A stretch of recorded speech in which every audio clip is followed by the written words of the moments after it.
Class start करें। तो आज क्या पढ़ना है? अंतरिक्ष है ना, अंतरिक्ष पढ़ना है ना, स्पेस। ये ठीक हो गया माइक? आज हो गया ना?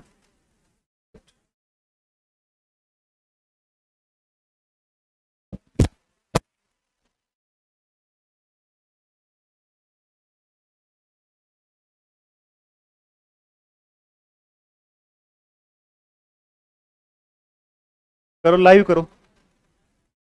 हो गया लाइव? एप्लीकेशन में जाएगी क्लास, कमेंट दिखाओ। रिवीजन करके आए हो ना पिछला? तो किसी एक से उठाकर पूछ लिया जाए। किससे पूछूं? मुंह छिपा रहा है ये, देख। हैं? पीछे वाले सुना देंगे ना, पीछे वाले। पीछे वालों को याद होगा, मैं मान सकता हूं ये बात, है ना? आवाज ही नहीं आई, क्या बात? याद है ना पीछे? पीछे वाले सबसे फेवरेट विद्यार्थी होते हैं मेरे, है ना? सुना दोगे ना?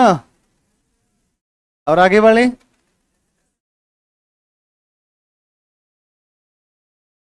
और आगे वालियां तुम्हें भी याद है? झूठियां भर रही हैं सब। किसी को याद नहीं होगा, किसी ने रिवीजन नहीं किया होगा, पक्का ना?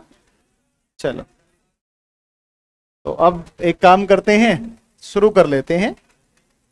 मैं मानकर चल रहा हूं कि आप खूब रिवीजन किया होगा, आप कई घंटे पढ़े होंगे, आपको सब कुछ याद होगा, ऐसा मानकर चल रहा हूं मैं ना। चलो, ऐसा मानते रहना है ना मुझे। तो अब आप एक काम करो, अब आप समझो बात को। आज हम बात करते हैं अंतरिक्ष पर। किस पर बात करेंगे? अंतरिक्ष, ठीक है ना? अंतरिक्ष पर बात करेंगे, जिसको हम स्पेस के नाम से जानते हैं ना, स्पेस बोलते हैं, स्पेस, ठीक है? तो अंतरिक्ष क्या होता है पहले सुन लो एक बार, और फिर उसके बाद में देखते हैं ना। तो अंतरिक्ष किसे कहते हैं? दो खगोलीय पिंड, दो सेलेस्टियल बॉडीज। कल एक बच्चे ने पूछा था, साहब खगोलीय पिंड, अदृश्य खगोलीय पिंड क्या होता है? इनविजिबल सेलेस्टियल बॉडी क्या होता है? तो चंद्रमा हमें दिखता है, तो ये दृश्य खगोलीय पिंड है। लेकिन ऐसा क्षेत्र जहां हमें कुछ भी नहीं दिखता है, परंतु वहां कुछ है, हम इतना देख ही नहीं पाते हैं, है ना? तो इतनी दूरी है, जैसे हम वरुण ग्रह को नहीं देख पाते हैं, जैसे हम प्लूटो को नहीं देख पाते, उनके लिए हमें दूरबीन की आवश्यकता पड़ती है। तो जो हमें, जहां पर कुछ ना कुछ पदार्थ है परंतु हमें दिखाई नहीं दे रहा अपनी आंखों से, तो वो जो पिंड होंगे वो कौन से होंगे? अदृश्य पिंड। हम मानकर चलते हैं कि कुछ ऐसे पिंड हैं जो हमें दिखते हैं, कुछ ऐसे हैं जो नहीं दिखते, ठीक है? खगोलीय पिंड क्या है? तो भाई ये चंद्रमा है, ये पृथ्वी है, ये सूर्य है, ये समस्त क्या है? खगोलीय पिंड है, सेलेस्टियल बॉडीज है। तो अब अगर बात करता है कि अंतरिक्ष क्या है, तो दो खगोलीय पिंड जिनके बीच कुछ भी नहीं दिखता है या कुछ भी नहीं है। जैसे क्या आपको पृथ्वी और चंद्रमा के बीच में कुछ दिखता है क्या? कुछ भी नहीं दिखता है ना? तो ये क्या है? अंतरिक्ष है। वह खाली स्थान जहां पर कुछ दिखाई नहीं देता है, वो क्या है? अंतरिक्ष है। तो आप लिखो अंतरिक्ष या स्पेस। ए शांतनु को ब्लॉक कर दो, स्नेहा लव यू, ऐसो करो ब्लॉक। बिल्कुल आए। कितना मजा आया ना? अरे मैं कह देता ना 2 मिनट रिवीजन कर लो, तो बेटा तुम देखते ही नहीं है ना। स्पेस, इसमें लिखो ब्रह्मांड का वह भाग, ब्रह्मांड का वह भाग, ब्रह्मांड का वह भाग, ब्रह्मांड का वह भाग, है ना, जो कि खगोलीय पिंडों के बीच मौजूद है। वह भाग जो कि खगोलीय पिंडों के बीच मौजूद है, खगोलीय पिंडों के बीच मौजूद है, खगोलीय पिंडों के बीच मौजूद है, मौजूद है, अर्थात दृश्य पिंड उपस्थित नहीं है, अर्थात जहां दृश्य पिंड उपस्थित नहीं है, विजिबल बॉडी जहां पर नहीं है, जहां विजिबल दृश्य पिंड उपस्थित नहीं है, उपस्थित नहीं है, उपस्थित नहीं है, नहीं है। अंग्रेजी वाले बच्चे लिख दो, इंग्लिश वाले लिखो, it is the part of universe, it is the part of universe, part of universe, universe which exist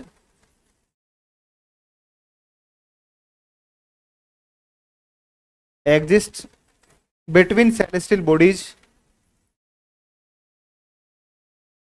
between celestial bodies, celestial bodies, bodies that is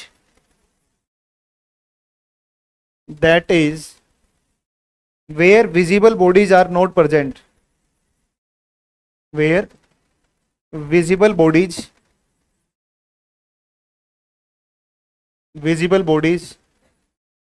are not present,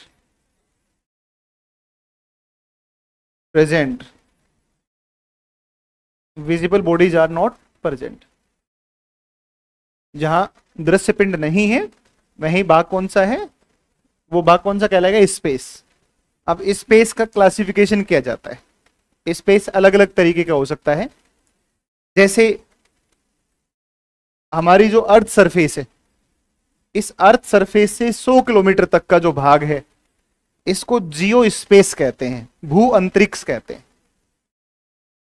क्या मैंने बोला है, भू अंतरिक्ष क्या होता है, हमारा धरातल है, धरातल सरफेस, सरफेस से चलो कितने किलोमीटर, 100 किलोमीटर, इस भाग को कहते हैं जियो स्पेस।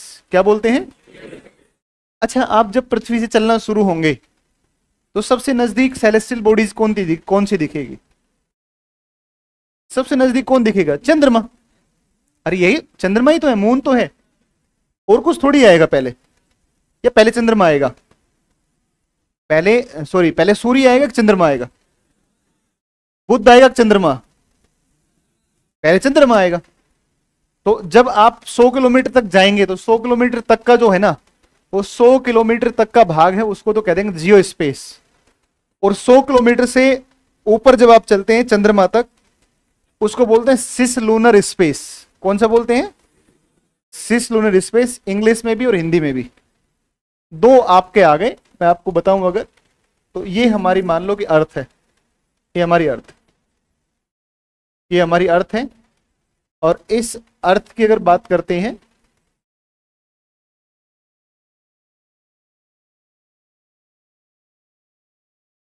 ये हमारी अर्थ है, ये लो, ये अपनी अर्थ हो गई, ठीक है ना। और इस अर्थ के, ये हमारा वायुमंडल है ना, ये वायुमंडल है। और ये वायुमंडल कितना लिया हमने, 100 किलोमीटर, कितना लिया है 100, ये हमने 100 किलोमीटर वायुमंडल ले लिया यहां तक, ठीक है। तो ये यहां से कितना है, 100 किलोमीटर है।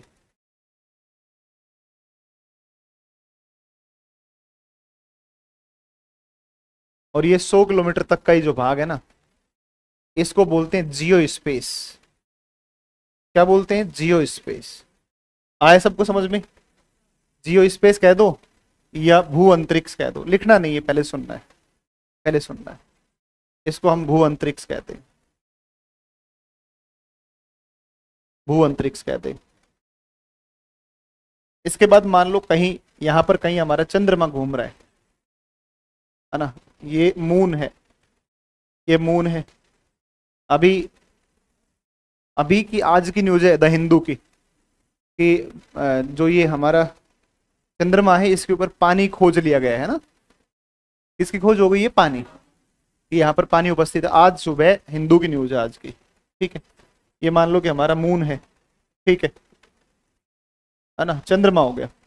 और चंद्रमा और इसके बीच का ये जो स्पेस है, इसको बोलते हैं सिस लूनर स्पेस, सिस लूनर स्पेस।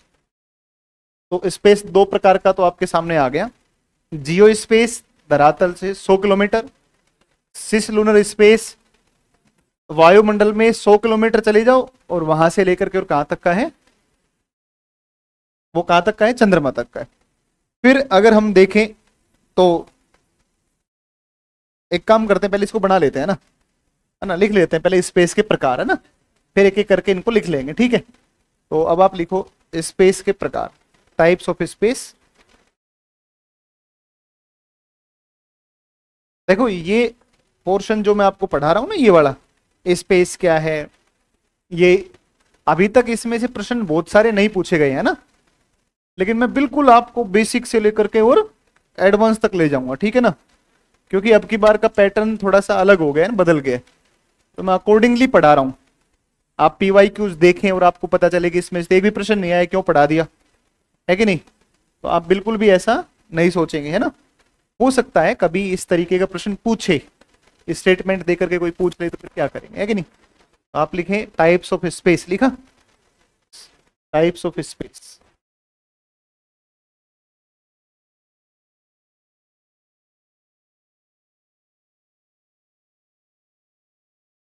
अंतरिक्ष के प्रकार।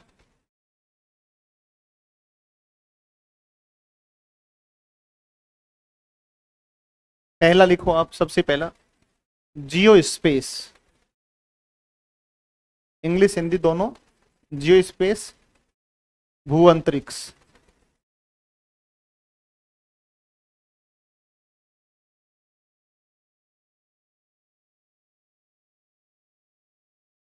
पृथ्वी की सतह से 100 किलोमीटर तक का क्षेत्र, डैश करके ले, पृथ्वी की सतह से 100 किलोमीटर तक का क्षेत्र,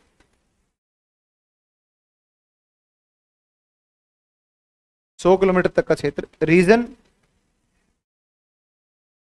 of 100 kilometre from the earth surface.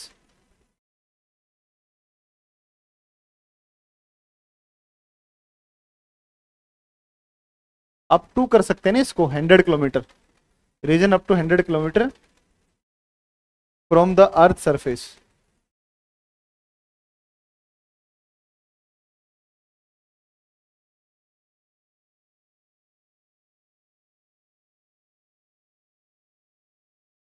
लिखा सभी ने, गुड।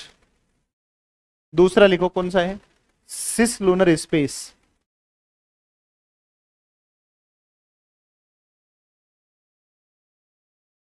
इंग्लिश में भाई ही लिख लेना ना, सिस लूनर।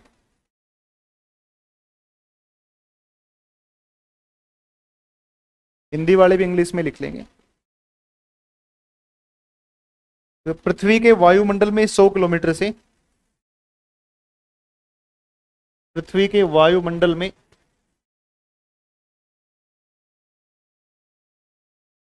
100 किलोमीटर से चंद्रमा तक का क्षेत्र, चंद्रमा तक का क्षेत्र, the space in the earth atmosphere, space in the earth atmosphere from,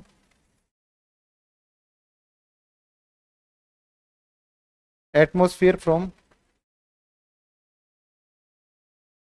100 kilometre to the moon.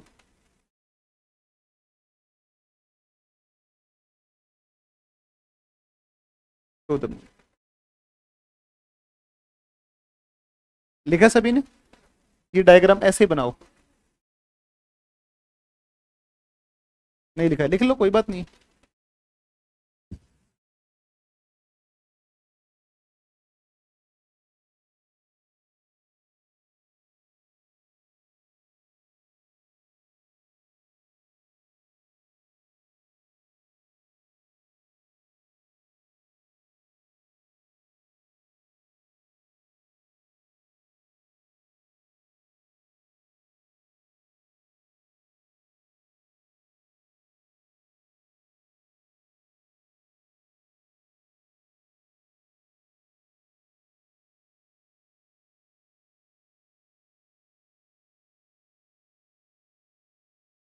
अब ये डायग्राम ऐसे ही बना लो एक बार।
बना लिया सबने? Very good. 30।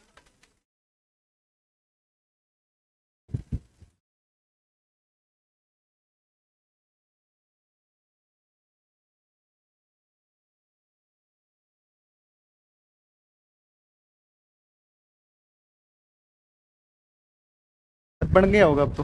ठीक, अब लिखते हैं। देखो अब कौन सा स्पेस हो सकता है, तीसरा कौन सा हो सकता है?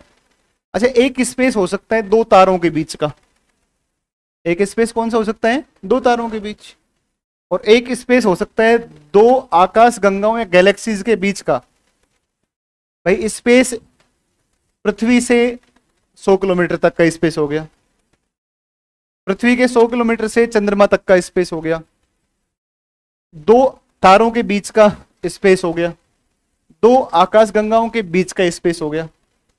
तो स्पेस दो ग्रहों के बीच भी तो होता है ना, है कि नहीं है? सॉरी, दो ग्रहों के बीच नहीं, इसके बीच, सूर्य और ग्रह के बीच का। जैसे सूर्य से बुध के बीच, सूर्य से पृथ्वी के बीच, सूर्य से शुक्र के बीच, सूर्य से पृथ्वी के बीच, सूर्य से बृहस्पति के बीच।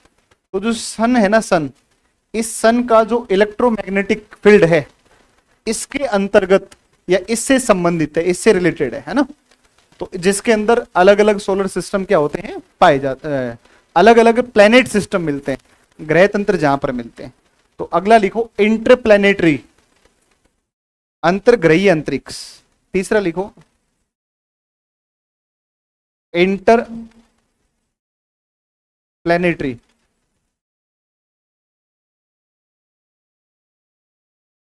स्पेस।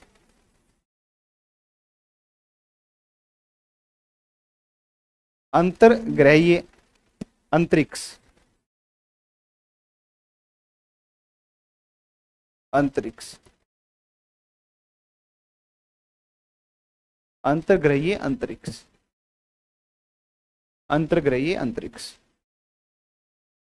देखो इसमें इसका संबंध, इसका संबंध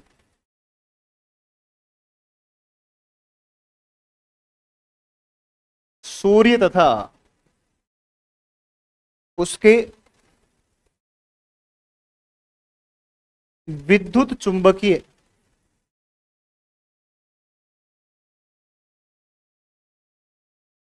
इसका संबंध सूर्य तथा उसके विद्युत चुंबकीय क्षेत्र विस्तार से है,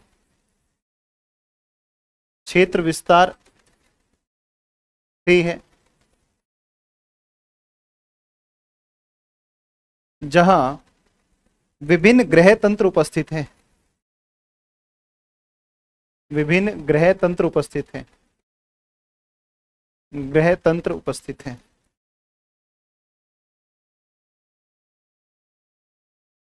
विभिन्न ग्रह तंत्र उपस्थित हैं। It is related to the, it is related to the sun and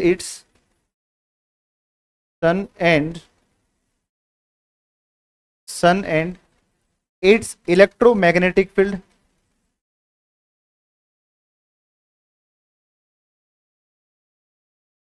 electromagnetic field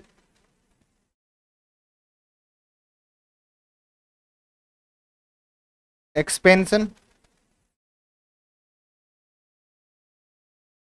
where various planetary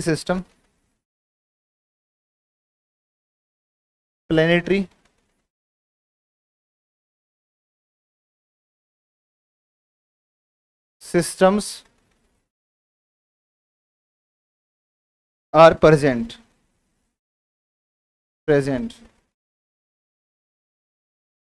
present. It is related to the sun and its electromagnetic field expansion, where various planetary systems are present.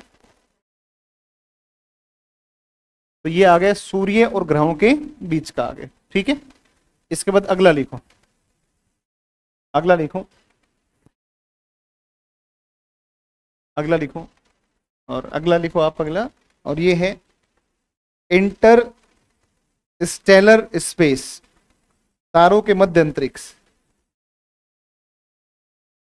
Inter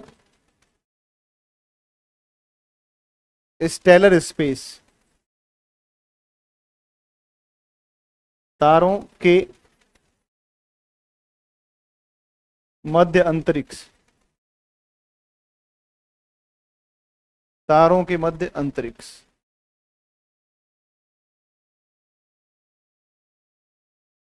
इसमें कुछ लिखना थोड़ी है, दो तारों के बीच, between two stars,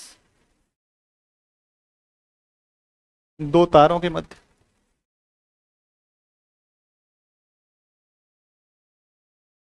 between two stars.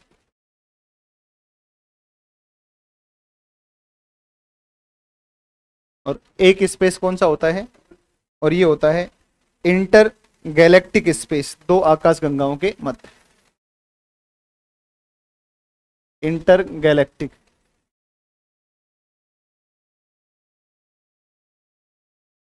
दो आकाश गंगाओं के मध्य, हिंदी इंग्लिश दोनों बच्चे ऐसे ही लिख दो, दो आकाश गंगाओं के मध्य। अब आकाश गंगाएं क्या होती हैं, उन सब पर आगे बातें होंगी, अभी नहीं। बिटवीन टू गैलेक्सीज,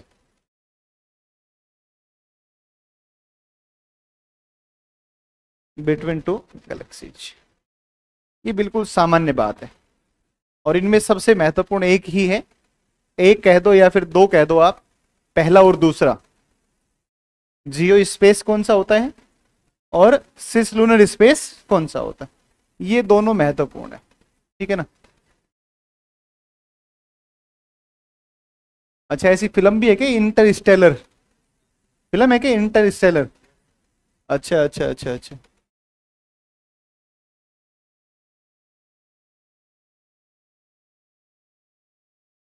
मतलब सबने लिख लिया? चलो अब हम चलते हैं साहब, ये तो हमारा स्पेस हो गया वगैरह वगैरह, सब चीजें ठीक है, सब बातें मान ली, सारी बातें समझ गए। लेकिन कुछ भी प्रश्न हो लिख के भेज दो, कुछ भी प्रश्न हो लिख के भेज दो, जो प्रश्न हो। कोई प्रश्न आए ना आपके सामने तो लिख के भेज दिया करो आगे, ठीक है, ट्रांसफर कर दिया करो पीछे से आगे। अब हम पढ़ते हैं क्या, और अब हम जानकारी लेते हैं कि ब्रह्मांड की उत्पत्ति, origin of the space, universe. भाई यूनिवर्स कैसे बना, और यूनिवर्स की एक थ्योरी के बारे में आपने सुना होगा, बहुत पॉपुलर थ्योरी है दुनिया के अंदर, और वो कौन सी, बिग बैंग। और वर्तमान में बिग बैंग थ्योरी को ही सही माना भी जाता है कि हाँ भाई ये सही एक्सप्लेन करती है, ये थ्योरी ठीक है, ठीक है। अब देखो मैंने अभी अभी कहा था ना कि आकाशगंगा क्या होती है, इस पर आगे बात करेंगे। एक लिख रहा है अभी भी, सर गैलेक्सी क्या होता है,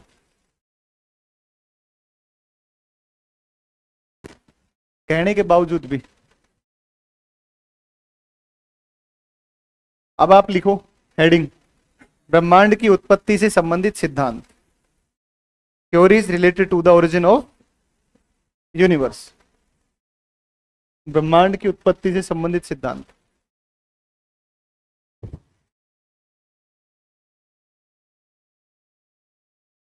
ब्रह्मांड की उत्पत्ति से संबंधित सिद्धांत। ये कलर दिख रहा है क्या आपको?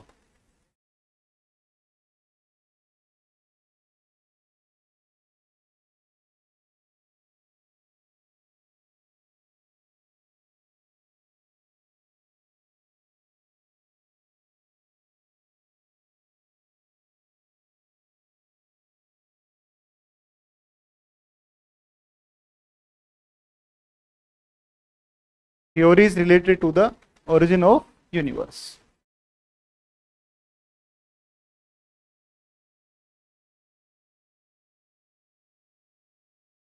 ये लिखा। मैं आपको कुछ सिद्धांतों के केवल नाम लिखवाऊंगा बस।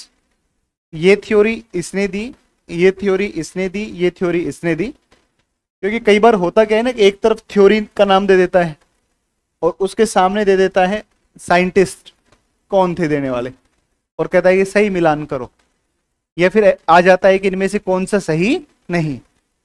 तो केवल नाम लिखेंगे और जो है हम डिटेल एक्सप्लेनेशन करेंगे केवल, और डिटेल एक्सप्लेनेशन केवल किसका करेंगे, बिग बैंग थ्योरी का करेंगे, ठीक है। तो अब आ जाते हैं अपने ब्रह्मांड की उत्पत्ति के सिद्धांत पर। और ब्रह्मांड की उत्पत्ति को लेकर के दुनिया में सबसे पहले अगर किसी ने बताया तो एक नाम आता है, और ब्रह्मांड को लेकर के बताया जियोसेंट्रिक अवधारणा।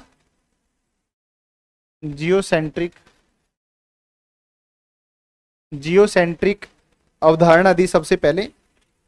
और जियोसेंट्रिक कॉन्सेप्ट जो दिया वो दिया टोल्मी ने। किसने दिया है? टोल्मी ने। जियोसेंट्रिक कॉन्सेप्ट, और जियोसेंट्रिक कॉन्सेप्ट जो दिया या भू केंद्रित अवधारणा, इसको बोलते हैं भू केंद्रित अवधारणा। भू केंद्रित अवधारणा। और ये भू केंद्रित अवधारणा देने वाले विद्वान का नाम है, और इनका नाम है कौन? टोल्मी। टोल्मी टोल्मी इन्होंने क्या कहा? इन्होंने कहा कि पृथ्वी है ना, वो ब्रह्मांड के केंद्र में स्थित है। वापिस सुनो एक बार। इन्होंने क्या कहा? पृथ्वी ब्रह्मांड के केंद्र में स्थित है। देखो, भू केंद्रित, भू का मतलब पृथ्वी है, जियो मतलब पृथ्वी हो गया, अर्थ होगी, है ना? पागल हो गया, कुछ भी दिमाग काम नहीं करता है क्या? क्वेश्चन है, दो तारों के बीच कोई अन्य तारा आ जाए तो ये कोई, अब एक बार लॉजिक देखो प्रश्न का। दो तारों के बीच एक और तारा आ जाए तो ये कोई प्रश्न है क्या? आप खुद सोच के देखो एक बार। दो तारों के बीच आ जाए तो वह इंटरस्टेलर स्पेस कहलाएगा। ये तो मैंने बताया है, मैंने भी तो कहा है ना। ये कहना चाह रहा है, देखो ये क्या कह रहा है, टाइम खराब करवाने वाले काम मत करो यार। एक स्टार 1 है, एक स्टार 2 है। मैंने कहा कि दो तारों के बीच कौन सा हो गया? इंटरस्टेलर हो गया, हो गया ना? यही तो बताया। ये कह रहा है कि एक कोई तीसरा तारा है, ये इसके बीच में आ जाए तो ये भी हो गया इंटरस्टेलर। भाई ये क्या होगा? एक तारा, दो तारा, तो क्या कहलाएगा? इंटरस्टेलर। अरे कहाँ ध्यान है तेरा? है भाई, मार्केट में क्या देख के आए आते हो टाइम, ये बता। है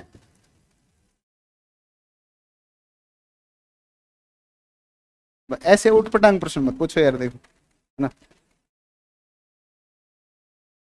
तो चलो अपने यार थे इसके ऊपर। ये भू केंद्रित अवधारणा टोल्मी ने दी। टोल्मी ने कहा कि ब्रह्मांड के केंद्र में कौन है? पृथ्वी है।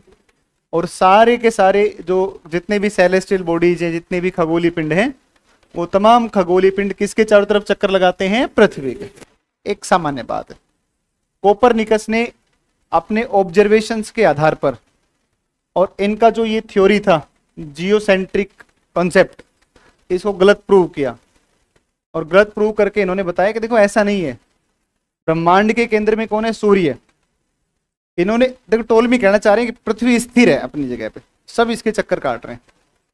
और फिर कोपरनिकस आए, और कोपरनिकस ने अपनी बातें रखी, और उन्होंने नया कॉन्सेप्ट दिया। और उन्होंने दिया कौन सा? उन्होंने दिया क्या बोलते हैं? हेलियोसेंट्रिक। हेलियोसेंट्रिक। तुझे बड़ी नींद आ रही है तो आइए, जब से मैं देख रहा हूं।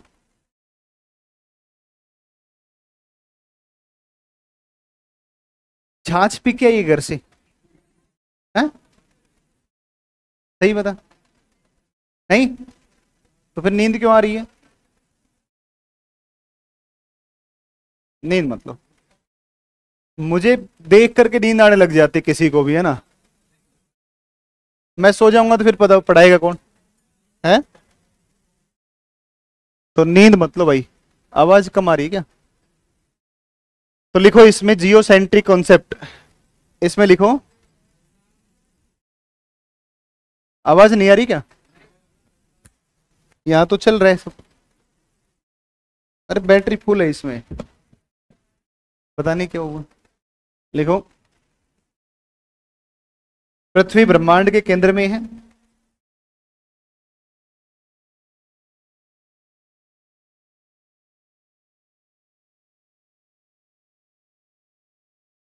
पृथ्वी ब्रह्मांड के केंद्र में स्थित है, केंद्र में स्थित है, तथा तथा सभी खगोलीय पिंड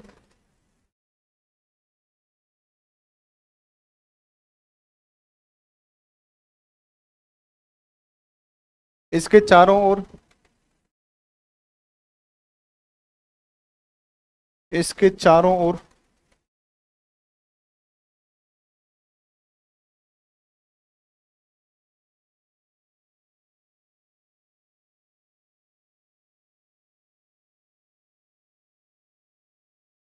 चक्कर लगाते हैं। Earth is earth is earth is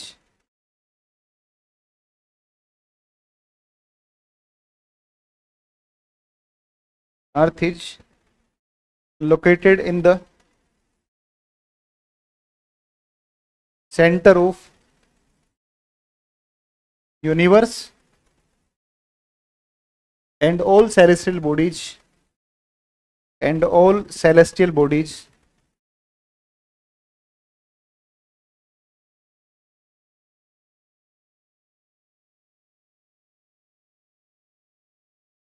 revolve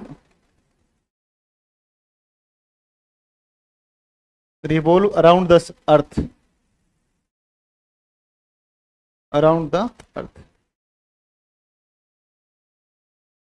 इसकी परिक्रमा कर रहे हैं, अर्थ की है ना,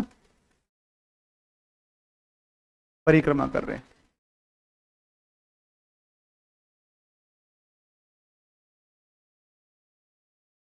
ठीक है, ये हो गया। अगला लिखो हेलियोसेंट्रिक अवधारणा या सूर्य केंद्रित अवधारणा। सेकंड लिखो सूर्य केंद्रित अवधारणा।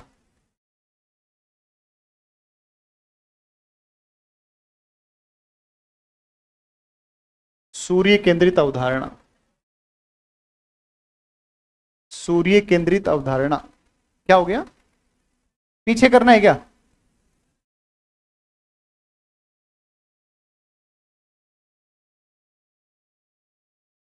नहीं लिखा था ये?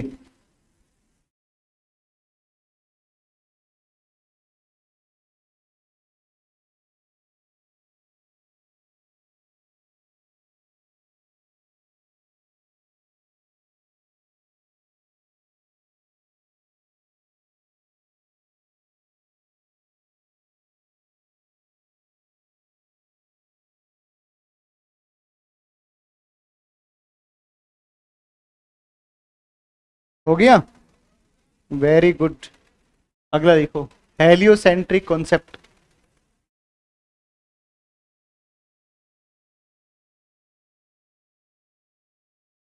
हेलियोसेंट्रिक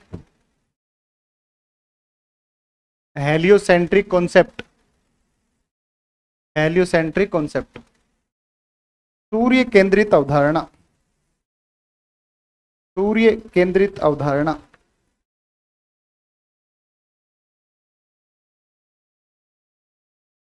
सूर्य केंद्रित अवधारणा लिखा, इसमें डैश करके लिख। किसने दिया? Copernicus, Copernicus. स्पेलिंग तो याद ही नहीं इनकी।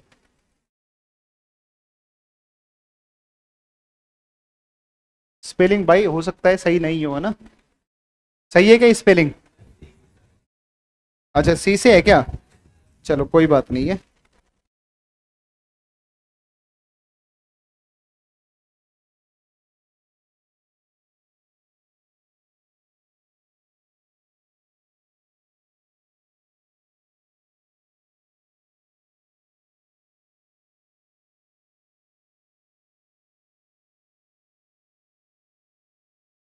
लिखा सबने? कोपरनिकस। अच्छा क्या कह रहे हैं कोपरनिकस? कोपरनिकस क्या कहते हैं? ब्रह्मांड के केंद्र में कौन है? सूर्य, है ना? तो लिखो सूर्य ब्रह्मांड के केंद्र में है। सूर्य ब्रह्मांड के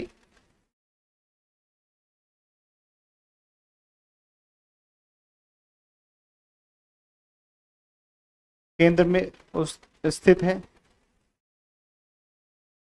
तथा समस्त खगोलीय पिंड, समस्त खगोलीय पिंड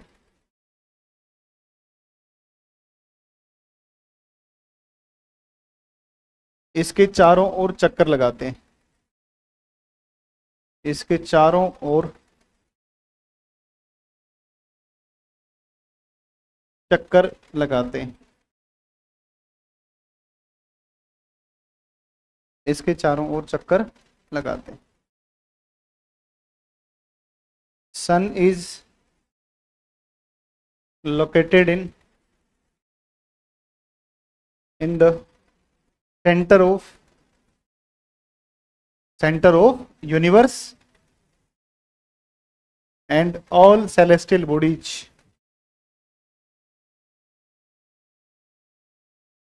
bodies revolve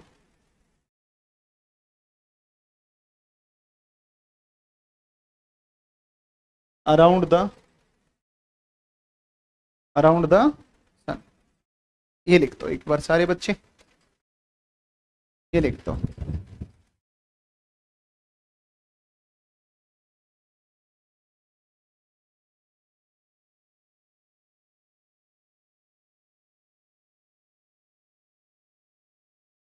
सभी ने लिखा? चलो बहुत बढ़िया। 3 नंबर लिखो, 3 नंबर, 3 नंबर पे लिखो। और 3 नंबर लिखो दोलन सिद्धांत। ये 2-3 नाम लिखवा रहा हूं मैं, इन 2-3 नामों को याद कर लेना भाई पक्का। दोलन सिद्धांत, दोलन सिद्धांत, pulse string theory,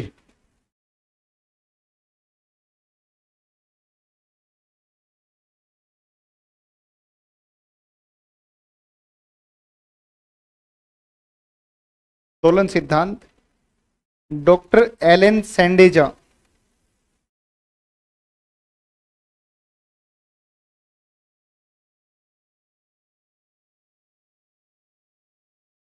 doctor Elon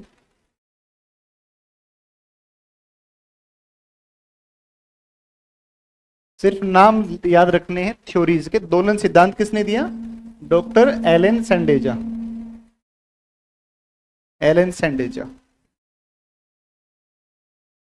फिर लिखो अगला सतत सृष्टि थ्योरी।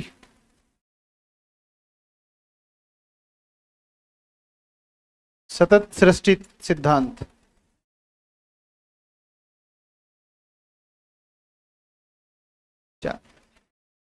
सतत सृष्टि थ्योरी, स्टेडी स्टेट थ्योरी। हाँ हाँ,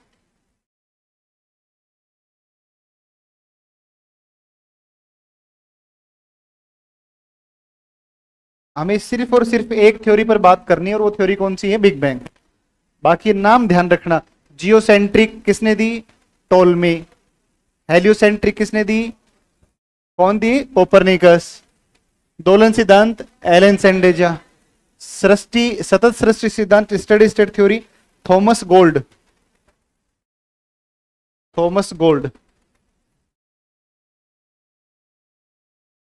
थॉमस गोल्ड व हरमन बांडी। हरमन बांडी। हो सकता है कि थोड़ा बहुत भाई इनके नाम में, उच्चारण में कुछ हो सकता है ना। बाकी थॉमस गोल्ड एंड हरमन बॉन्डी।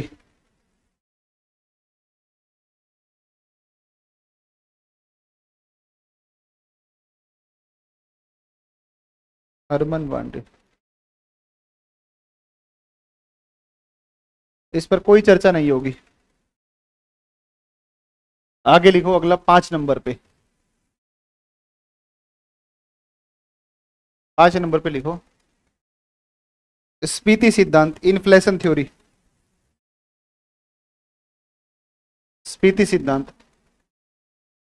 इस बात को आप दिमाग में जरूर रखिएगा कि मैं बहुत एक्सपीरियंस के साथ आपको पढ़ा रहा हूं। इस बात को प्लीज हमेशा दिमाग में रखना। और ये सब ना मैंने पिछले बैच में पढ़ाया भी नहीं था, पुराने वाले बच्चों को पता है इस बात का। पुराने वाले बच्चे कौन कौन है क्लास में, एक बार ऊपर हाथ करो वापिस से। 2 तो वो बैठे, एक तीसरा ये बैठा, एक ही बच्चे बैठे, 4 5। ये चर्चा ही नहीं करी इन सब की तो मैंने, है ना। तो स्पेस कुछ ही नहीं पढ़ाया उनको ना, तो तुम्हें मैं ये फालतू पढ़ा रहा हूँ ये इसलिए। हाँ, जहां पर टारगेट होगा ना, टारगेट करना होगा, वहां पर मैं मार्किंग करवा देता हूँ, वहां से सीधे क्वेश्चन आ भी जाते हैं सीधे जो के तो, है ना। ऐसा खूब कई बार हुआ है, अनेकों बार हुआ है, ठीक है। तो ये बात है, जहां मुझे लगेगा आपके साथ मेहनत करनी है बहुत सारी, तो वहां मैं खुद ही कर लूंगा अपने आप, है ना। तो ये ले लो, ये सिद्धांत किसने लिख दिया है, ये दिया है आपका किसने, एलन गुथ। ये बहुत इंपॉर्टेंट है, ध्यान रखना, एलन गुथ। ये नाम कई बार पेपर में पूछा गया है। ये स्फीति सिद्धांत या इन्फ्लेशन थ्योरी किसने दी है, एलन गुथ। इनको ध्यान रखना बस, केवल एक नाम इसका विशेष रूप से। अराबाउ सबसे महत्वपूर्ण थ्योरी के ऊपर जिसको डिटेल से लिखना है, और वो थ्योरी कौन सी है, बिग बैंग थ्योरी। तो वर्तमान में जो सबसे मान्य मत है दुनिया में वो कौन सा है, वो है आपका बिग बैंग थ्योरी। तो कितने नंबर हो गए, 6 7। तो अब 6 नंबर लिखो, बिग बैंग थ्योरी। हाँ, ये सबसे महत्वपूर्ण है। महाविस्फोटक सिद्धांत,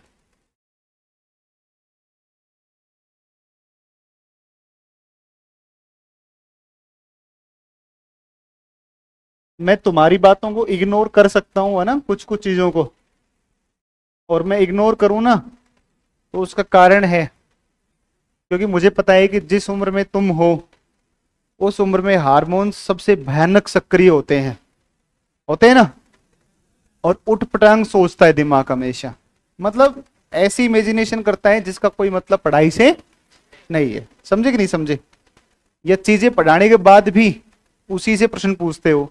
जैसे मैंने बता दिया कि 2 तारों के बीच का क्षेत्र ये कहलाता है, फिर भी दिमाग में आ रहा है कि 2 तारों के बीच तीसरा तार आ जाए तो। आज समझे कि नहीं समझे। तो जहां पर मुझे लगेगा कि टाइम खराब कर सकते हो तुम, तो मैं उस बात को इग्नोर कर दूंगा, ठीक है ना।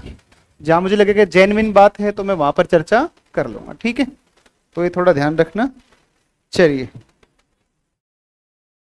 ये लिखा सबने,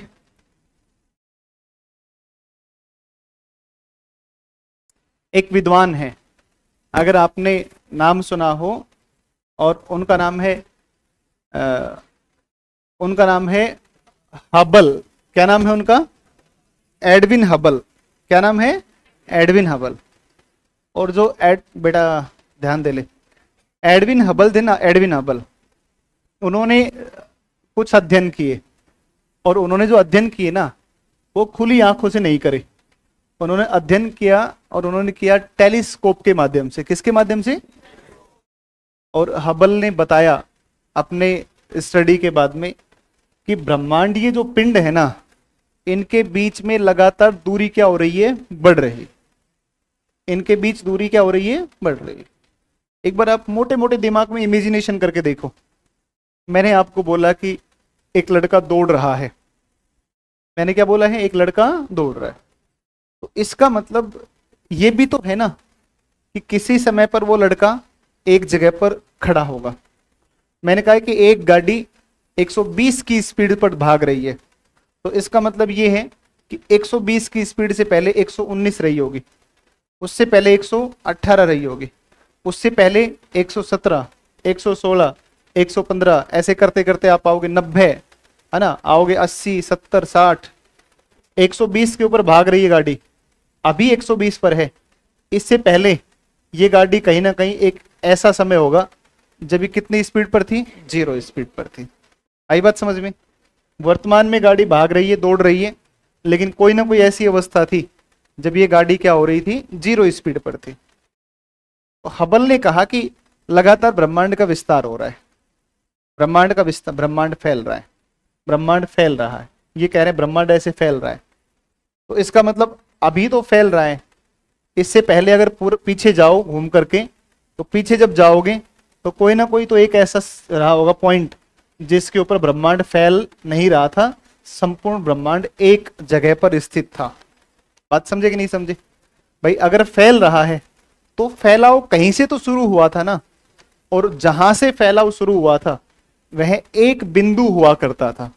एक बिंदु हुआ करता था, जितना भी पदार्थ इस दुनिया में अस्तित्व में है, हम, आप, जीव जंतु, पादप, ईंट, मकान, पंखा, भाई ये पंखा किसी पदार्थ से बना है। हमारा शरीर विभिन्न प्रकार के तत्वों से, हड्डियां कैल्शियम से बनी है, तो कैल्शियम कहीं से तो अस्तित्व में आई ना। फिर हम तो कहेंगे साहब हम तो माँ के गर्भ में हम तो डेवलप हुए थे पहली बार, तो भाई माँ ने भी तो कुछ खाया होगा तभी तो डेवलप हुए होंगे ना। समझे कि नहीं समझे? तो माँ के शरीर से हम अगर बने तो माँ ने भी तो कुछ खाया होगा ना। ऐसे थोड़ी है कि माँ भूखी रही थी पिछले 5 साल से और हमारा डेवलपमेंट हो गया, ऐसा तो हो ही नहीं सकता है। तो जितना भी पदार्थ इस दुनिया में अस्तित्वमान है, ये जो अंतरिक्ष है, ये जो समय है, ये जो ऊर्जा है, जितनी भी ये सारी ऊर्जा, ये पूरा समय, ये पूरा स्पेस, आज जहां पर ये वर्तमान में इसका फैलाव हो रहा है, ये कोई एक ऐसा बिंदु रहा जहां पर क्या था, ये एक बिंदु के रूप में था, सब कुछ एक जगह पर था, फैला हुआ नहीं था। अब एक बिंदु है और उस एक बिंदु में क्रांतिक ताप और क्रांतिक दाब की स्थिति उत्पन्न हुई। क्रांतिक ताप और क्रांतिक दाब का मतलब ये होता है क्रिटिकल टेम्परेचर, क्रिटिकल प्रेशर, मतलब उससे आगे टेम्परेचर बढ़ ही नहीं सकता है, उससे आगे प्रेशर बढ़ाया ही नहीं जा सकता है, मतलब वह पॉइंट या वह मैक्सिमम लिमिट की। और जो है इन्होंने अपनी नई थ्योरी गढ़ दी और नई थ्योरी की रचना करी और इन्होंने बताया कि अगर आज वर्तमान में ब्रह्मांड फैल रहे हैं तो कोई ऐसा पॉइंट रहा था जब ब्रह्मांड कहां पर था, एक जगह पर था, और उस एक पॉइंट को इन्होंने सिंगुलैरिटी नाम दिया। क्या नाम दिया? सिंगुलैरिटी। और ये सिंगुलैरिटी जो है ना, ऐसे पॉइंट पर पहुंची जहां पर क्रिटिकल टेम्परेचर और क्रिटिकल जो है प्रेशर, और इस स्थिति में जब प्रेशर भी नहीं बढ़ सकता था, जब दाब भी नहीं बढ़ सकता था, जब ताप या टेम्परेचर भी नहीं बढ़ सकता था, तो इस सिंगुलैरिटी में, इस एकक बिंदु में, एकल बिंदु में एक बड़ा विस्फोट हुआ। और जब इसमें विस्फोट हुआ तो उस पहले विस्फोट के दौरान ये सारा पदार्थ जो इसके अंदर था, वो सारा पदार्थ क्या हो गया? फैल गया, उसी का फैला हो गया। और उन्हीं पदार्थों से फिर ब्रह्मांड का विस्तार शुरू हुआ, और उन्हीं पदार्थों से तारे, ये ग्रह, ये पृथ्वी, जो कुछ भी है, उस सारा का सारा उसी पदार्थ से बाद में जाकर के बना। बात कुछ समझ में आई? क्या कहा? हब्बल ने क्या बताया? यूनिवर्स एक्सपेंड कर रहा है। यूनिवर्स क्या कर रहा है? एक्सपेंड कर रहा है, यानी कि फैल रहा है ब्रह्मांड। इसके आधार पर जॉर्ज लेमेंटर, जो कि बेल्जियम के पादरी थे, 1960-70 के दशक में एक थ्योरी दी। उस थ्योरी का नाम क्या था? बिग बैंग, बड़ा विस्फोट। किसमें बड़ा विस्फोट? तो एक बिंदु में, एक सिंगुलैरिटी में। एक बिंदु मतलब इतना सा नहीं, मतलब अब समझो ना आप कि सारा जितना पदार्थ हमें दिखता है ये एक जगह पर होगा तो कितना होगा, लेकिन एक बिंदु के रूप में है, एक जगह पर है सारा का सारा। सिंगुलैरिटी में जब विस्फोट होगा, जब उसके अंदर बड़ा बिग बैंग होगा, बड़ा धमाका होगा, तो उस बड़े विस्फोट के साथ में ब्रह्मांड का क्या हो जाएगा? फैलाव। और संपूर्ण जितनी भी चीजें अस्तित्व में है वो तमाम उसी वजह से फिर बाद में क्या होती है? निर्मित होती, बनती। कुछ समझ में आई थोड़ी बहुत? तो आप पहले लिखो इसको डैश करके। हेडिंग लिखी आपने? Big bang theory, big bang theory लिखी आपने।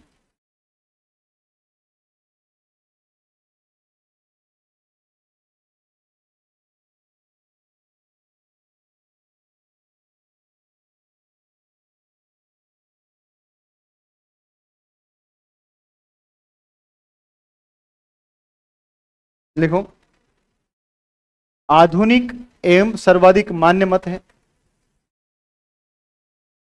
आधुनिक एवं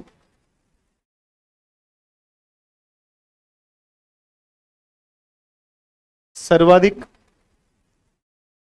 मान्य मत है। The modern and most accepted concept, आधुनिक और सर्वाधिक मान्य मत है, modern and most accepted theory. लिखा? दूसरा पॉइंट करके लिखो, इसे विस्तारित ब्रह्मांड परिकल्पना विस्तारित ब्रह्मांड परिकल्पना।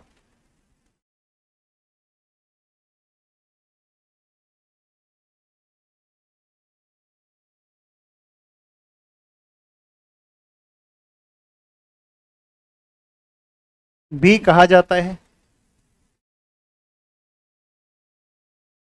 विस्तारित ब्रह्मांड परिकल्पना भी कहा जाता है। This theory is called, this theory is called expanding universe theory, universe hypothesis.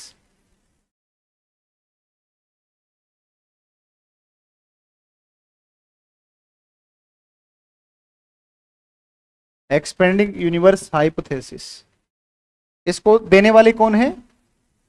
George Lemaître. किसने दिया? बोलो बोलो। George Lemaître. कहाँ के हैं? बेल्जियम। कहाँ के हैं? बेल्जियम के। और बेल्जियम के हैं। और इसका आधार क्या था? हब्बल का टेलीस्कोप के द्वारा बताया जाना कि लगातार ब्रह्मांड क्या हो रहा है? फैल रहा है। अब मैं ये जो पॉइंट लिखवाऊंगा ना, इसको आप बॉक्स में बंद कर लेना, ठीक है ना? जो पॉइंट अब मैं लिखवा रहा हूं उसको आप बॉक्स में बंद कर लेंगे और इसमें लिखो, नोट करके लिख दो, नोट करके लिख दो, लिख दो। एडविन हब्बल ने सर्वप्रथम बताया कि, एडविन हब्बल ने सर्वप्रथम बताया कि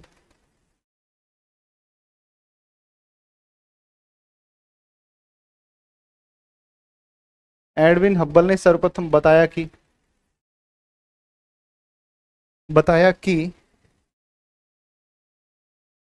ब्रह्मांड का निरंतर विस्तार हो रहा है। ब्रह्मांड का निरंतर विस्तार हो रहा है।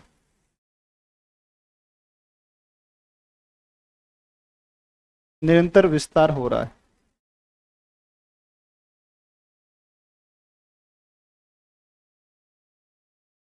ब्रैकेट में लिख दो, टेलीस्कोप की सहायता से।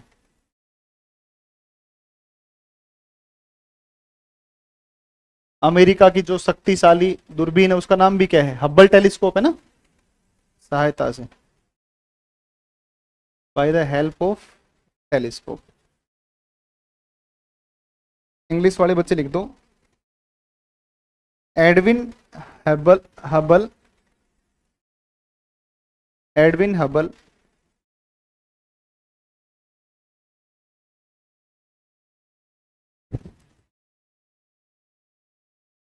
Firstly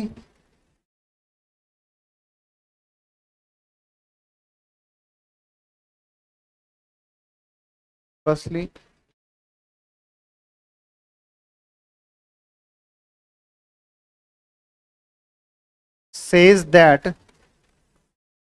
universe is expanding, universe is expanding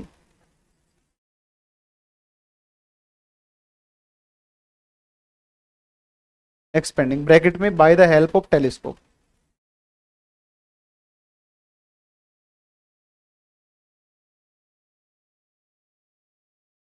telescope की सहायता से बता दिया इन्होंने कि लगातार ब्रह्मांड में क्या हो रहा है? फैलाव।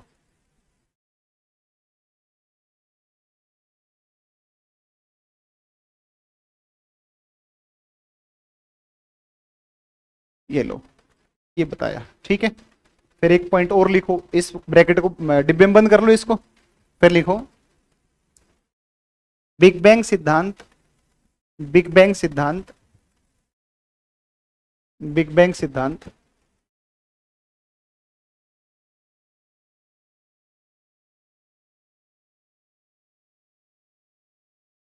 बेल्जियम के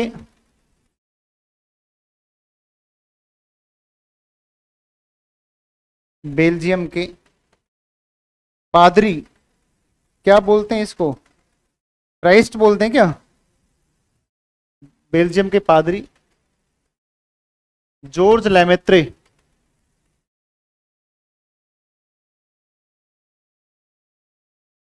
द्वारा प्रतिपादित किया गया।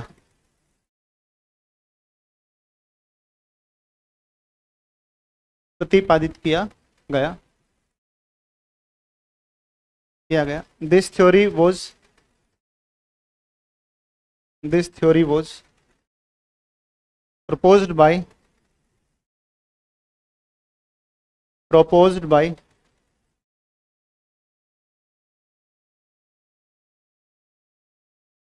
Belgian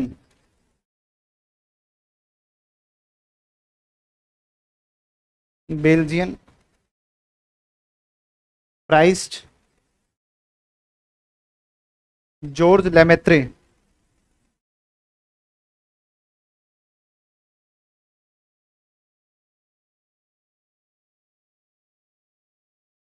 Lemaître. यह सिद्धांत जॉर्ज लेमेत्रे ने क्या कर दिया? लेमेत्रे ने प्रतिपादित कर दिया, प्रपोज कर दिया इन्होंने। पानी दो ना।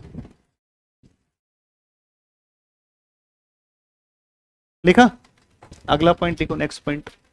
इस सिद्धांत के अनुसार वर्तमान से लगभग, पॉइंट बाय पॉइंट लिख रहे हैं ना। इस सिद्धांत के अनुसार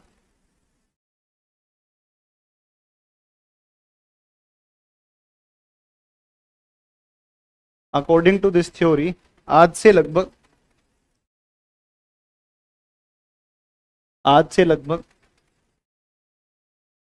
13.7 अरब वर्ष पूर्व, आज से लगभग 13.7 अरब वर्ष पूर्व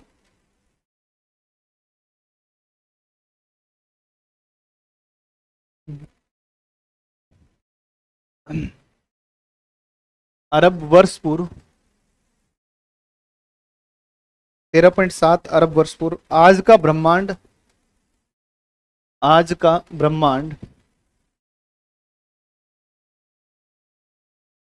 ब्रह्मांड एक केंद्र में उपस्थित था, या एक बिंदु में उपस्थित था, एक बिंदु में उपस्थित था,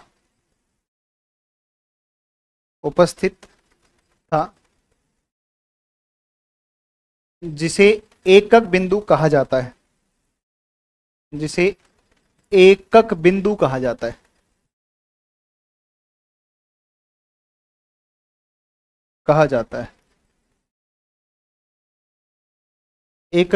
जाता है।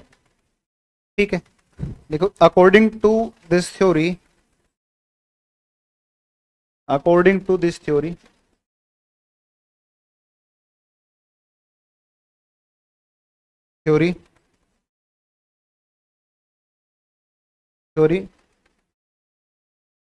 Before about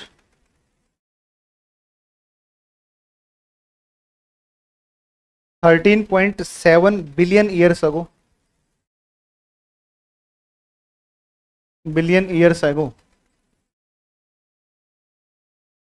million years ago, today's universe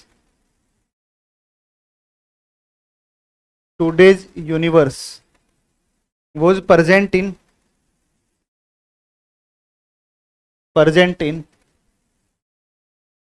a single point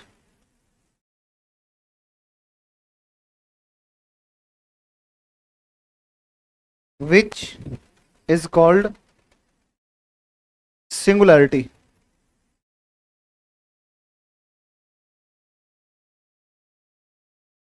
Which is called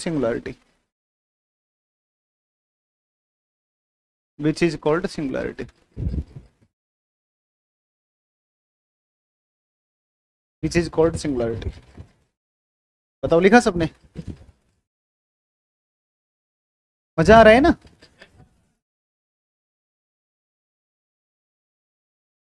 मैं समझ रहा हूं तुम्हारे भावों को। ऐसे तो स्कूल में भी नहीं पढ़ाया होगा तुम्हें, है ना? नहीं पढ़ाया होगा ना स्कूल में ऐसे। स्कूल में तो फिर भी शरारत कर लेते थे, है ना? लंच होता था, है ना? फिर लेक्चर चेंज होते थे तो पानी पीने जाते थे, प्यास नहीं होती तो भी पीने जाते थे, है ना? जबरदस्ती ही, है कि नहीं? है ऐसा ही था ना? पढ़ने वाली कैटेगरी के कितने बच्चे रहे हैं? जो पढ़ने वाली कैटेगरी, पढ़ाकू बच्चे जो जो बिल्कुल शुद्ध रूप से पढ़ाई करते हैं, स्कूल गए, सीट पे बैठ गए, बस एक बार लंच में निकले, एक बार लंच में बाहर आए, फिर वापस आके बैठ गए, तो लंच भी वहीं कर लिया। आसपास दो चार बच्चे आ रहे हैं, यार मेरे क्वेश्चन करवा दे, तेरे नोट्स दे दे, कॉपी दे दे, ऐसे कितने रहे हैं? सब बर्बाद हैं। ऐसा नहीं कोई भी है भाई। बाकी सब पीछे वाले, पीछे पीछे वाले ना सारे बैक बेंचर्स। लड़के बैक बेंचर नहीं, पढ़ने वाले रही होंगे ना। लड़कियां तो अलग ही पढ़ने वाली होती है ना। अरे होती क्या करे बताओ। ये कह रहे हैं हम पाकिस्तान से हैं।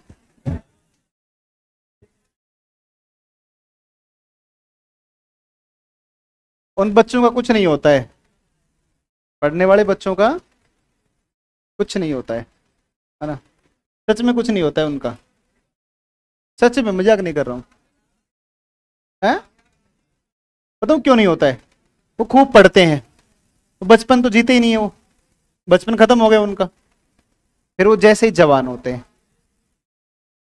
फिर वो जैसे ही जवान होते हैं, फिर वो पढ़ाई कर करके वो फिर नौकरी लगते हैं, ले दे करके मुश्किल से। फिर वो पूरी उम्र नौकरी में रो रो के निकाल देते हैं, है ना। वो जवानी भी नहीं जीते हैं, है कि नहीं। बच्चों का कोई ठिकाना नहीं, पति का कोई ठिकाना नहीं, लड़की है तो, पढ़ाकू लड़की है तो, और पत्नी का कोई ठिकाना नहीं, है ना। जैसे मैं शादियों में बहुत नाचता हूँ, कहीं अगर जाता हूँ तो मुझे डांस। हाँ बेटा, बड़े हरामी हो, बड़े हरामी हो, समझ गया, समझ गया मैं, तुम पीछे वाले हो। तो मैं बहुत मतलब नाचता हूँ जबरदस्ती। नाचना आए नहीं आए, है ना, अपने नाच लेते हैं। हाँ क्या? नागिन डांस? नागिन डांस नहीं आता। फिर मैं नाचता हूं ना, तो सुनो देखो एक बार, जो लड़कियां सही जीवन जी हुई होती हैं उनका सिस्टम देखो एक बार।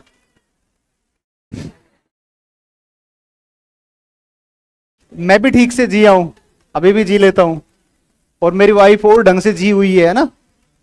तो वो जैसे ही मैं नाचता हूं ना उठपटांग तरीके से, वैसे ही आती है, पीछे से पकड़ती, इधर आ, पीछे आ। अरे रुक जा, तुम्हारी हो जाएगी, रुक जाओ, तो मैं ऐसे ही पकड़ के ले जाया करेगा इधर। तो वो ऐसे पकड़ के ले जाती है मुझे, मुंह चेक करवा, दारू पी रखी है। मैंने कहा मैं नहीं पी रहा हूँ यार, दारू वारू पीता ही नहीं हूँ, बता। तो फिर ऐसे क्यों नाचता है? मैंने कहा स्टाइल अपनी ऐसी है ना।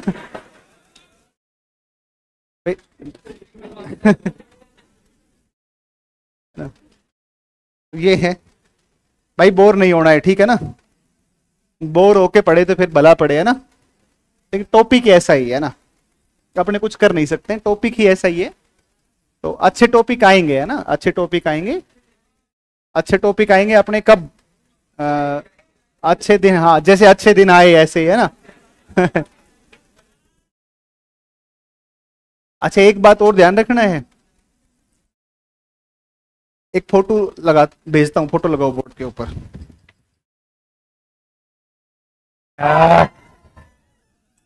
फोटो का नाम लेते खुश हो गए, क्या बात है? बड़े खुश हो रहे हो, हैं? बड़े खुश हो रहे हो ना। एक एक मिनट, एक मिनट, एक मिनट, एक मिनट रुको। आपको तो पता ही मैं किसकी फोटो लगाऊंगा ना। किस किसका लगाऊंगा? मैम का? तेरी बुआ लगती है वो, है।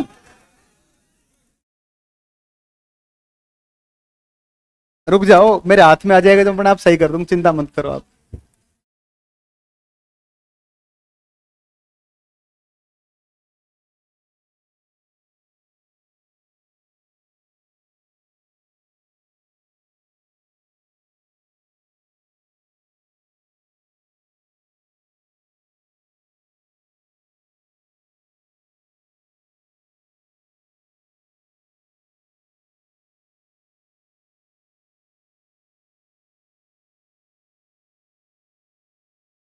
लगाओ, ये फोटो लगाओ। आगे लिखते हैं ना। अभी आपको बहुत अच्छी फोटो दिखाता हूँ, है ना। फोटो देखकर आपका मन खुश हो जाएगा, है ना। आपको पता ही किसकी फोटो आएगी, पता ही ना किसकी फोटो आएगी, मैम की, है ना। किसकी आएगी, यस। तुम मेरी वाइफ की फोटो देखने कितने उत्सुक क्यों हो, ये बताओ पहले मुझे उत्सुक होना चाहिए, है ना, है भाई। अरे तुम्हारी माँ के समान है, माँ के समान, है ना। ठीक है ना। हाँ, गुरु माता है।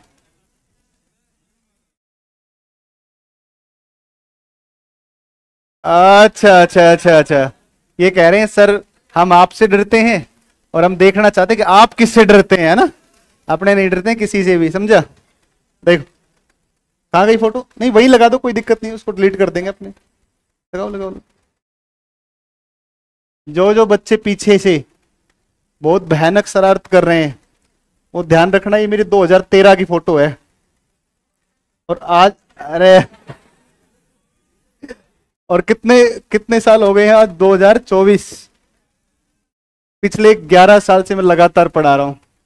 और पीछे जो हाँ वो करते हैं ना, बेटा मेरी एक एक बच्चे पर निगाह है, और जो मेरे हाथ आ गया उसकी ऑन कैमरा धुलाई करूंगा, बता दिया है आगे ला करके ना। तो शरारत नहीं करनी, कंट्रोल में रहना है, समझ में आ गई बात। और तुम्हें क्या लग रहा था मैं किसकी फोटो दिखा, उसकी फोटो दिखाऊंगा, मरे ही नहीं दिखाऊं तुम्हें, ये तुम इतने हरामी हो तुम लोग, है ना। तुम्हें बिल्कुल नहीं, है ना, तुम आपा खो दोगे देख करके। चलो शरारत नहीं करनी है, लिखो आगे। चलिए, तो 13.7 अरब साल पहले किसकी उत्पत्ति हुई है, हमारे ब्रह्मांड की उत्पत्ति हुई है, ठीक है ना। तो हमारा जो ब्रह्मांड है या फिर हमारा जो सोलर सिस्टम यूनिवर्स है, ये 13.7 अरब साल पहले बना और एक बड़े विस्फोट से बना। इससे पहले सिंगुलैरिटी था एक, और ये सारा पदार्थ एक जगह के ऊपर समाया हुआ था, समझे कि नहीं समझे। चलो, तो आप कुछ कुछ कुछ कुछ बातें इसमें आप लिखो, और आप एक पॉइंट लिखो, अगला लिखो, यह एकल बिंदु, अगला पॉइंट, नेक्स्ट पॉइंट लिखो, यह एकल बिंदु, एकल बिंदु, यह एकल बिंदु निरंतर संपीड़ित हो रहा था।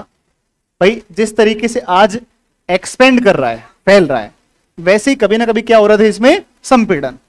तो यह एकल बिंदु निरंतर संपीड़ित हो रहा था,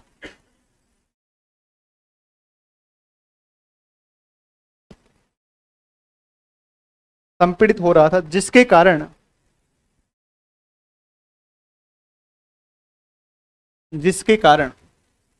इसके घनत्व,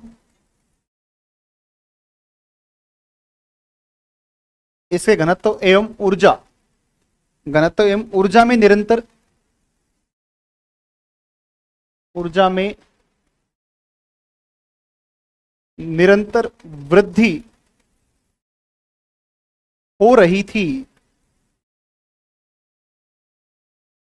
हो रही थी। लगातार संपीड़न बल से क्या हो रही थी, घनत्व, डेंसिटी भी क्या हो रही थी, इंक्रीज हो रही थी, और इसकी एनर्जी भी क्या हो रही थी, इंक्रीज हो रही थी, वृद्धि हो रही थी, हो रही थी। घनत्व की क्रांतिक सीमा के उपरांत, घनत्व की क्रांतिक सीमा के उपरांत, क्रांतिक सीमा के उपरांत, घनत्व की क्रांतिक सीमा के उपरांत आज से लगभग, आज से लगभग 13.7 अरब वर्ष पूर्व, 13.7 अरब वर्ष पूर्व एक महाविस्फोट हुआ,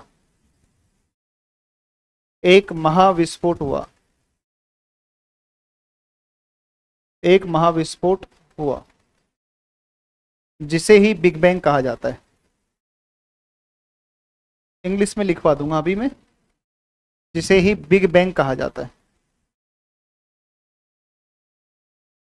जिसे ही बिग बैंग कहा जाता है।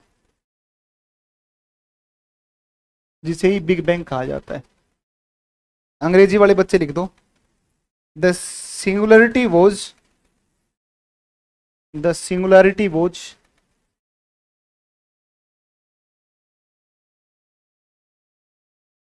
The singularity was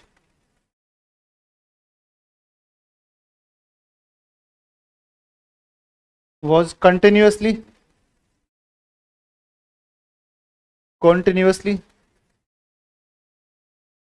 being compressed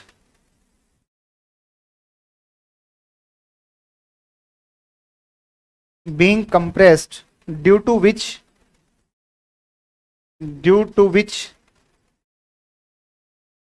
its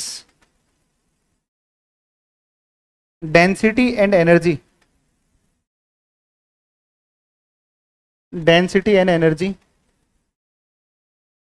were continuously increasing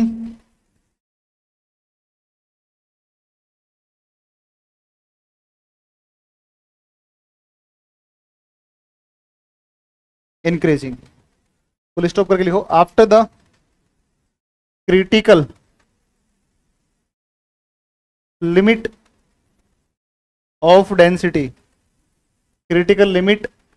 of density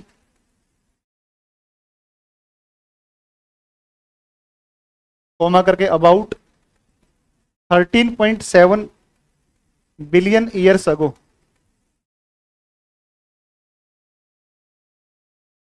a great explosion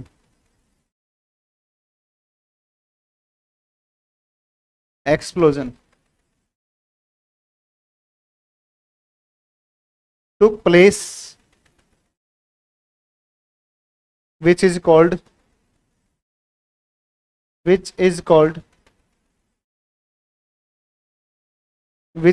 Big Bang.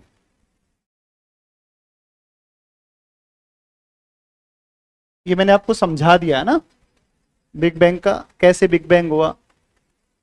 लगातार इसमें कंप्रेशन हुआ इस सिंगुलरिटी में, इससे इसकी टेम्परेचर प्रेशर में इंक्रीज हुआ, डेंसिटी भी बढ़ी। क्रिटिकल डेंसिटी जब हुई तो इसमें क्या हुआ, एक बिग बैंग हुआ और ब्रह्मांड का पहली बार क्या हो गया, पूरा विस्तार हो गया, एक्सपेंड कर गया ब्रह्मांड। ठीक है, बाकी कल पढ़ेंगे अपने। ठीक है,